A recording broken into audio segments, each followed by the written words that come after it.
Hello good morning students.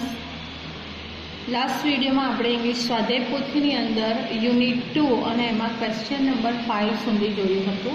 આજે આપણે આપણી સ્વાધ્યાય પોથીની અંદર યુનિટ 2 ઓકે એમાં ક્વેશ્ચન નંબર 5 એમાં વિભાગ 2 અને 3 આપણે કમ્પ્લીટ કર્યા હતા। આજે આપણે જોઈશું યુનિટ 2 એની અંદર પ્રશ્ન નંબર 6 સ્વાધ્યાય પોથીની અંદર પ્રશ્ન નંબર 6 क्वेश्चन 6 શું છે નીચે 15 ઓગસ્ટ વિશે આપેલા વાક્યોના આધારે બીજા ફકરામાં 26મી જાન્યુઆરી વિશેના વાક્યો લખો। અહીંયા આપણને 15મી ઓગસ્ટના વાક્યો આપ્યા છે એ પ્રમાણે આપણે 26મી જાન્યુઆરીના વાક્યો લખવાના છે। આપણે થોડા ઘણા ચેન્જીસ કરવાના રહેશે। પહેલા આપણે 15th ઓગસ્ટ એટલે કે 15મી જાન્યુઆરી જોઈ લઈએ શું છે વાક્યો। We are celebrating the Independence Day. અમે ઇન્ડિપેન્ડન્સ ડે ઉજવી રહ્યા છીએ એટલે કે હાલ ક્રિયા ચાલુ છે। Rita is at her school Rita એની સ્કૂલમાં છે। She is in the assembly hall assembly hall એટલે પ્રાર્થના સભામાં છે। એસેમ્બલી એટલે જ્યાં મળીને લોકો પ્રાર્થના અને અલગ અલગ પ્રોગ્રામ થતો હોય છે તો ત્યાં હોલમાં છે। They are singing national song તેઓ રાષ્ટ્રગીત ગાઈ રહ્યા છે। It is a happy event ते खूब आनंददायक इवेंट एटले के आ प्रक्रिया छे आनंददायक प्रसंग छे। हवे ए प्रमाणे આપણે 26 જાન્યુઆરી વિશે લખવાનું છે। તો જો 15મી ઓગસ્ટ હાલ ઉજવી રહ્યા છીએ 26મી જાન્યુઆરી જાન્યુ મહિનામાં જતો રહ્યો છે એટલે આપણે એને ભૂતકાળમાં લખીશું। એટલે જ્યાં એમ ઇઝ આર આવે છે ત્યાં આપણે વોઝ વેરનો ઉપયોગ કરવાનો રહેશે। तो पहलू है we are celebrating the independence day today तो આપણે લખીશું we were celebrating republic day on 26 January આની જગ્યાએ થશે were we were celebrating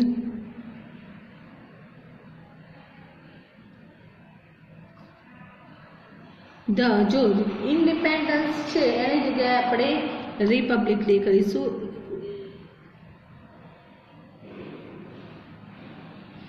republic day on क्यारे 26 January republic day on 26 January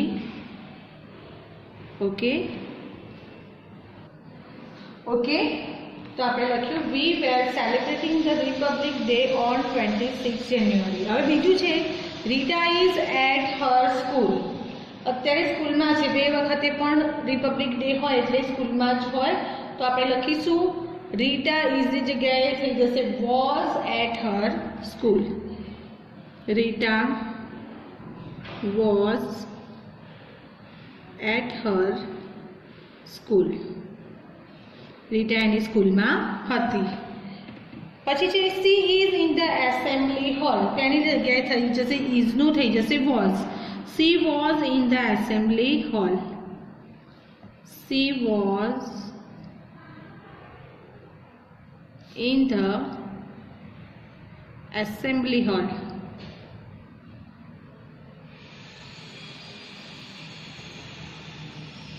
Okay. પછી છે they are singing national songs તો આપણે લખીશું they were singing national songs. They were singing national songs.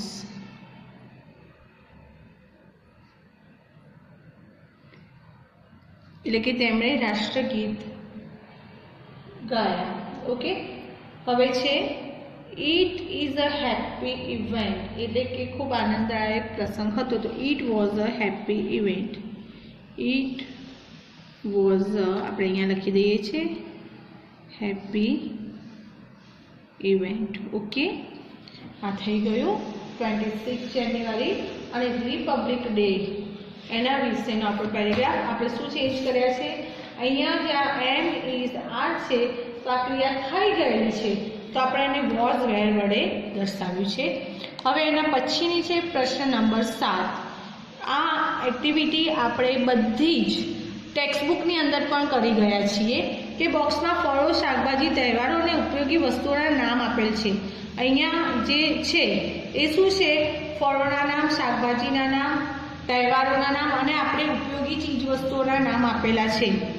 તો એમને યોગ્ય ખાનામાં આપણે આગળ કરી ગયા છીએ. એ જ રીતે જો ફળનું નામ હોય તો ફ્રૂટના નામના ખાનામાં, શાકભાજી તો શાકભાજીના ખાનામાં, તહેવાર છે તો એના ખાનામાં અને ઉપયોગી વસ્તુ એના ખાનામાં. પણ ધ્યાન શું રાખવાનું છે કે ફળ છે તો એ ફળ કઈ ઋતુમાં ખાઈએ છીએ.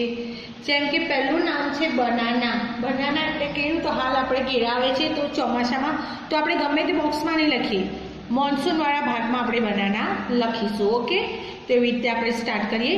સૌથી પહેલું છે બનાના. તો બનાના હાલ આવે છે આપણે મોન્સૂનમાં એટલે એ બોક્સમાં લખીશું બનાના. નેક્સ્ટ છે ગ્રેપ્સ એટલે દ્રાક્ષ. ક્યારે આવે? ઉનાળામાં. તો સમરમાં લખીશું ગ્રેપ્સ. ઓકે, એના પછી છે મેંગોઝ. મેંગોઝ આપણને ખ્યાલ હોય હાલ આપણે ખાઈએ છીએ ઉનાળામાં તો summer mango. Mangoes MENGOS mangoes. Okay, એના પછી છે એપલ. એપલ્સ. તો એપલ્સ ક્યારે ખાઈએ છીએ? શિયાળામાં. તો APPLES. હવે તો બધા જ ફ્રૂટ્સ બધી સિઝનમાં આપણને મોસ્ટલી મળે જ છે, પણ આપણે એ ફ્રૂટની સિઝન કઈ કહેવાય એ પ્રમાણે આપણે અહીંયા ડિવાઈડ કરીશું. પછી છે વોટરમેલન. તો એ આવશે સમરમાં. જો જે ફ્રૂટ્સ છે ને જેની અંદર પાણીનું પ્રમાણ વધારે હોય છે, જે કે સક્કરટેટી છે, દ્રાક્ષ છે, બરાબર. પછી આવે વોટરમેલન. તો એવા ફ્રૂટ્સ લગભગ ઉનાળાની ઋતુમાં વધારે થતા હોય છે. તો વોટરમેલન. ઓકે, એના પછી છે સુગર કેન એટલે કે શેરડી. તો એ થશે શિયાળામાં, વિન્ટરમાં. તો સુગર કેન. સુગર કેન એટલે કે શેરડી. ઓકે, એના પછી આવે છે ગ્વાવા. ગ્વાવાનો અર્થ થશે જામફળ. તો એ પણ આવશે શિયાળાની ઋતુમાં, ગ્વાવા. નેક્સ્ટ છે જાંબુ. જાંબુ ક્યારે આવશે? તો ચોમાસાની ઋતુમાં. હાલ આપણે જાંબુ ખાઈએ છીએ, જાંબુ. ઓકે, એના પછી છે લેડીઝ ફિંગર. જો હવે આવ્યા શાકભાજીના નામ. તો લેડીઝ ફિંગર એટલે થશે ભીંડો. તો અહીંયા લખીશું લેડીઝ ફિંગર.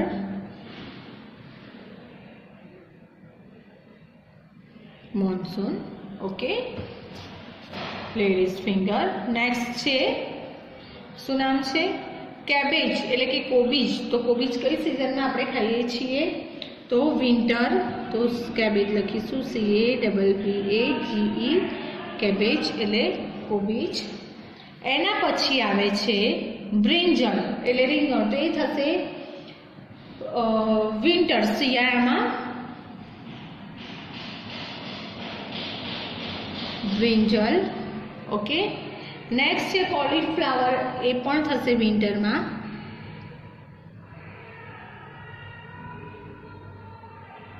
કોલીફ્લાવર. એના પછી છે કેરટ એટલે ગાજર. તો એ પણ આપણે ખાઈએ છીએ શિયાળામાં. આપણે હલવો બનાવીને બહુ ખાઈએ છીએ ગાજરનો. તો કેરટ શિયાળામાં.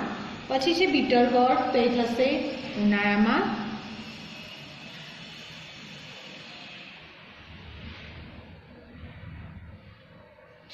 એના પછી આવે છે પોટેટોઝ. તો એ પણ સમર.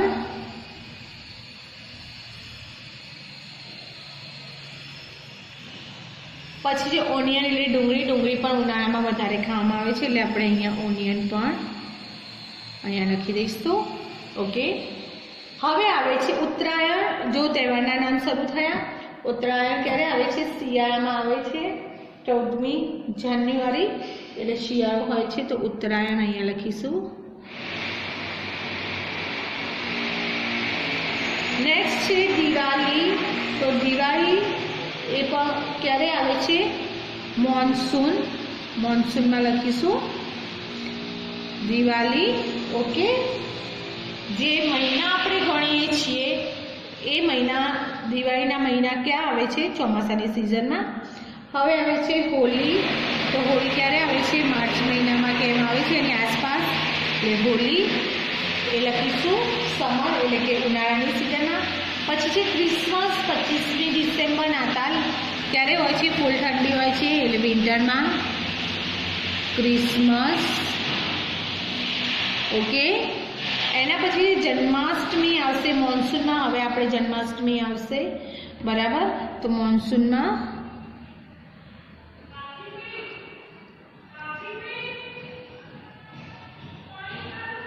ઓકે, હવે છે સ્વેટર, એટલે કે હવે ઉપયોગી વસ્તુઓ. તો આ વસ્તુ આપણે કઈ ઋતુમાં એનો ઉપયોગ કરીએ છીએ? તો સ્વેટર કઈ ઋતુમાં ઉપયોગ કરીએ છીએ? શિયાળામાં. તો શિયાળામાં લખીશું સ્વેટર. ઓકે, નેક્સ્ટ છે અમ્બ્રેલા, છત્રી. તો ચોમાસાની ઋતુમાં. તો મોન્સૂનમાં લખીશું અમ્બ્રેલા. ઓકે, એના પછી નેક્સ્ટ છે રેઇનકોટ. રેઇનકોટ પણ આપણે ચોમાસાની ઋતુમાં વાપરીએ છીએ, તો રેઇનકોટ. ઓકે, એના પછી સ્કાર્ફ.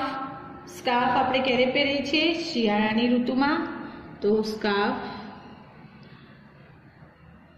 ઓકે, ફેન એટલે પંખો આપણે ઉનાળાની ઋતુમાં ચાલુ કરીએ છીએ, તો ફેન.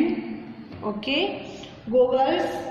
ગોગલ્સ આપણે પહેરીએ છીએ ઉનાળાની ઋતુમાં તડકાથી, ગરમીથી રક્ષણ કરવા માટે, બરાબર? જો કે હવે તો આપણે દરેક સિઝનમાં એક ફેશનનો એક ભાગ થઈ ગયો છે, એટલે ડેલી યુઝમાં પણ આપણે ગોગલ્સ પહેરીએ છીએ.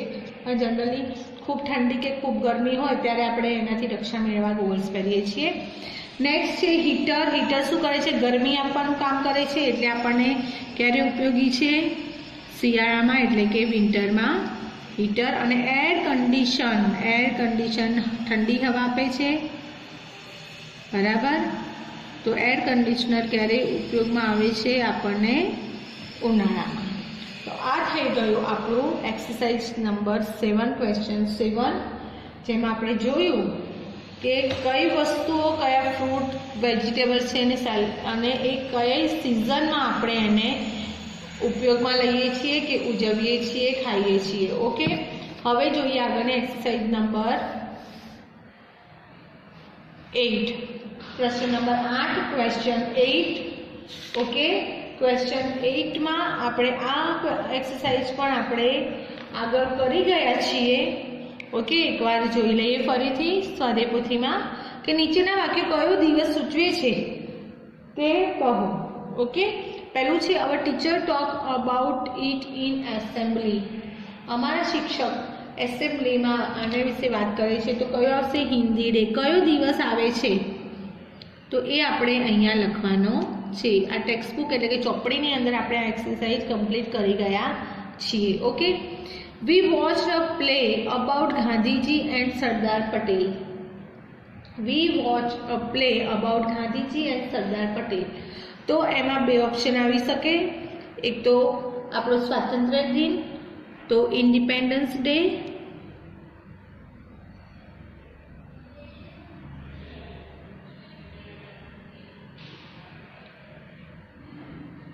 અથવા તમે રિપબ્લિક ડે પણ લખી શકો, બરાબર? 26મી જાન્યુઆરી જે આપણો રિપબ્લિક ડે છે એ પણ તમે અહીંયા લખી શકો. પછી છે student played the teachers role. Teacher બનીને આપણે સ્કૂલમાં આવીએ છીએ અને એ દિવસે વિદ્યાર્થીઓ ભણાવતા પણ હોય છે.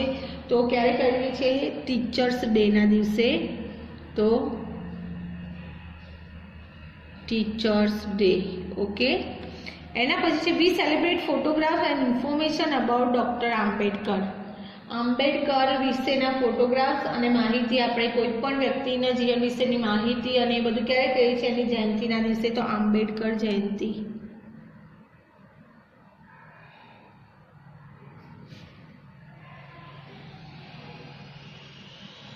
આંબેડકર જયંતિના દિવસે આપણે કરીએ છીએ. નેક્સ્ટ છે we planned a quiz on the poets and writers of Gujarat.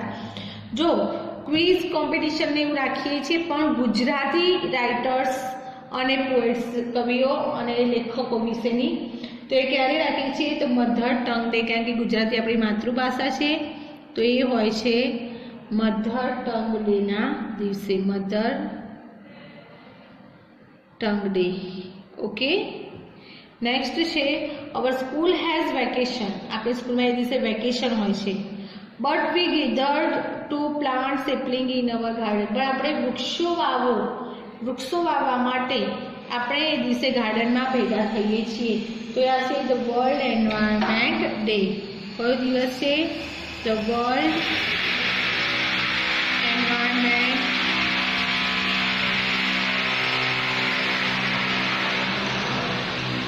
Day, વિશ્વ પર્યાવરણ દિન. ઓકે, નેક્સ્ટ છે our school has a holiday. સ્કૂલમાં રજા હોય છે. But V gather two remember Gandhiji. પણ આપણે એ દિવસે ગાંધીજીને યાદ કરવા મળીએ છીએ. તો શું આવશે? ગાંધી જયંતિ. ગાંધી જયંતિ. ઓકે, એના પછી છે we celebrated Praveshotsav. We celebrated પ્રવેશોત્સવ. તો ક્યારે કરીએ છીએ? પ્રવેશોત્સવના દિવસે. તો પ્રવેશોત્સવ ડે, પ્રવેશોત્સવના દિવસે. નંબર 9 છે we participating in the sports. Sports એટલે કે રમતગમતમાં ક્યારે ભાગ લઈએ છીએ? તો સ્પોર્ટ્સ ડેના દિવસે. તો સ્પોર્ટ્સ ડે. ઓકે, એના પછી છે we watch the children's film on that day. બાળકોની ફિલ્મ જોઈએ છીએ તો આવશે children's day. Children's day. Children's ડેના દિવસે આપણે કરીએ છીએ. ઓકે, હવે છે પ્રશ્ન નંબર 9. નીચેના વાક્યો સામે બિફોર અથવા નાવ લખો. બિફોર અથવા નાવ લખવાનું છે. આપણે જોઈ ગયા કે બિફોર એ કોઈ ક્રિયા થઈ ગઈ છે એનો નિર્દેશ કરે છે અને નાવ હાલ ક્રિયા ચાલુ છે એનો નિર્દેશ કરે છે. ઓકે, એટલે આપણે શું ધ્યાન રાખીશું કે જે વાક્યમાં એમ, ઇઝ, આર અને આઈએનજી આપ્યું હશે ત્યાં આપણે નાવ લખીશું અને બી કે ઈડી આપ્યું હશે ભૂતકાળ ત્યાં આપણે બિફોર લખીશું. ઓકે, હાલ આપણે ભૂતકાળ ચાલ્યું નથી એટલે હું તમને સિમ્પલ ભાષામાં આપણે એટલું યાદ રાખવાનું કે ક્રિયાપદને ડી કે ઈડી લાગેલું હોય તો બિફોર લખીશું અને એમ, ઇઝ, આર અને આઈએનજી હશે તો નાવ લખીશું. Okay, ripple and Hetal prepared a rangoli. Prepared, ripple અને હેતલે રંગોલી તૈયાર કરી. રંગોલી તૈયાર થઈ ગઈ છે એટલે લખીશું બિફોર. શું લખીશું? બિફોર. એના પછી છે જીગર એન્ડ જીગીસા આર સ્કીપિંગ રોપ્સ.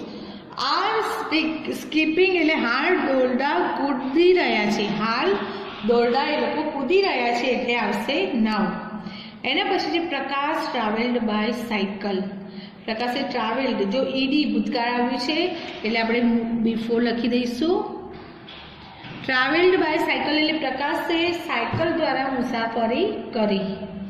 એના પછી છે Javed covered the open fruit. Covered એટલે ઢાંક્યા, ઓપન ફ્રૂટ એટલે જાવેદે ખુલ્લા ફળોને ઢાંક્યા. કવર્ડ ઈડી લાગ્યું છે એટલે આપણે લખીશું બિફોર. શું લખીશું? બિફોર. નેક્સ્ટ છે Devangi is practising garba. Is અને આઈએનજી છે. ઇઝ પ્રેક્ટિસિંગ, હાલ ગરબાની પ્રેક્ટિસ કરી રહી છે એટલે આવશે નાવ. એના પછી છે નીરવ એન્ડ જાનકી હેલ્પડ તન્વી. નીરવ અને જાનકીએ તન્વીને મદદ કરી. હેલ્પડ ઈડી લગાવ્યો છે, ભૂતકાળ થયું એટલે આવશે બિફોર. મદદ કરી, મદદ કરવાનું કામ પતી ગયું છે એટલે before. Mister Desai arranged the programme. Mister દેસાઈએ પ્રોગ્રામ એટલે કાર્યક્રમ, અરેન્જ એટલે ગોઠવ્યો છે, ભૂતકાળ છે એટલે આપણે લખીશું બિફોર. ઓકે, એના પછી છે my mother is writing a letter. Is અને આઈએનજી, મારી માતા પત્ર લખી રહી છે, હાલ ક્રિયા ચાલુ છે એટલે નાવ. એના પછી છે આઈ વોકડ 3 કિલોમીટર્સ. હું 3 કિલોમીટર ચાલી. ઈડી ચાલવાની ક્રિયા પતી ગઈ છે એટલે આપણે લખીશું બિફોર. ઓકે, એના પછી છે આશીષભાઈ પેસ્ટેડ ફોટોગ્રાફ્સ. પેસ્ટ એટલે ચોંટાડવું, પેસ્ટનો અર્થ થશે ચોંટાડવું, પેસ્ટેડ. આશીષભાઈએ ફોટોગ્રાફ ચોંટાડ્યા. ચોંટાડવાની ક્રિયા થઈ ગઈ છે એટલે આપણે લખીશું બિફોર. ઓકે, અને આપણે આગળની છે પ્રશ્ન નંબર 10.